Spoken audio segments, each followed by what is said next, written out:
Welcome back. So Brad, last couple of episodes, we're walking down the ITEL strategy.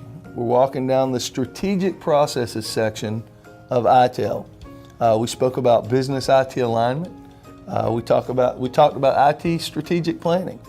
Today we're going to talk about an equally important segment, customer management.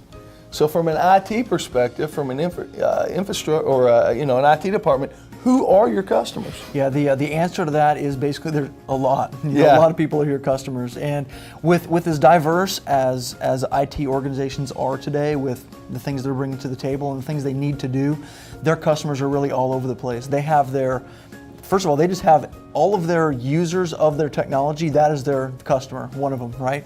And it could specific business units of their business could also be their customer. Maybe even inter-business communications, basically multiple business units. Those could be their customers. But then also, of course, their enterprise customers could be their customers as well. So again, it's a little bit all over the place. So you just answered the first segment of ITEL, right? ID the customers. The second segment is segment the customers based on their preferences or needs. What's that mean? I mean, really what that means is you take a look at those people you've identified as your customers, right? And you specify or you lay out what exactly you're supposed to provide them, right? And you figure out, okay, we're providing this solution to them. They're our customer. Why? Because of these types of things. And after that, after you figure out what exactly you're going to provide to them, then you need to figure out what type of services and availability you need to give them as well. For instance, providing a website or a portal of some sort for people to order materials 24/7, 365 doesn't need to have the same amount of focus and the same energy associated with it if it's maybe your accounting department who's only there between the hours of 4 and 4:30 every Tuesday. And so you basically have to build those things into there. And the next segment is where I think 90% of all breakdowns occur. We need a communication platform. We need some way to communicate. Yeah, and whether it be during normal operations, whether it be during a critical outage of some sort, you're right, you have to have multiple ways to communicate, whether it's email, whether it's Twitter and Facebook nowadays, any type of social media solution. You really have to have more than one outlet to get information to the field. Absolutely. And then the next one talks about creating consistency, right? Structure causes behavior.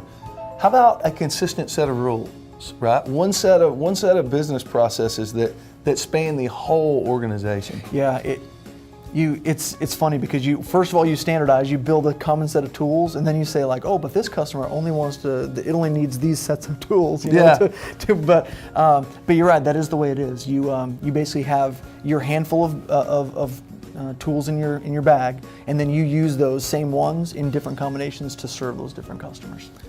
And then simply after we do that, right, we always want to make certain that we're aligned with the business, even under this micro category of customer management. We want to review this. We want to make certain that it's aligned with the performance that it's supposed to be having with the business. That's right. And I think one of the best things we could do is just maybe give a couple of examples as well of as you take this customer management strategy and implement it in your organization. What exactly does that look like? What type of things are we talking about? So in terms of client service, those are the easiest ones to identify because they're so obvious. But things like like the use of a CRM package and how everybody uses those types of things. You talk about call center operations. You talk about the operations chain itself of how these things and the profitability of itself. Looking at the metrics on that. Those are things that are extremely easy to see. Likewise, where a lot of effort is placed nowadays is in project management. Again, whether that's internally facing PMO or a customer-facing PMO, that I think it's really clear what value they bring to the business. Oh, absolutely. So, if you don't understand what your customers need or how you're supposed to serve your customers, I'm not certain there's anything more important than that in the whole ITEL strategy, really. Yeah, it's true. And that's actually a good segue, I think, into the next segment we'll cover, which is vendor management. Because as you said, man, you've identified what you need to provide, then you figure out what type of things behind me do I need to put together to serve those customers. So please stick around, we'll talk about vendor management next.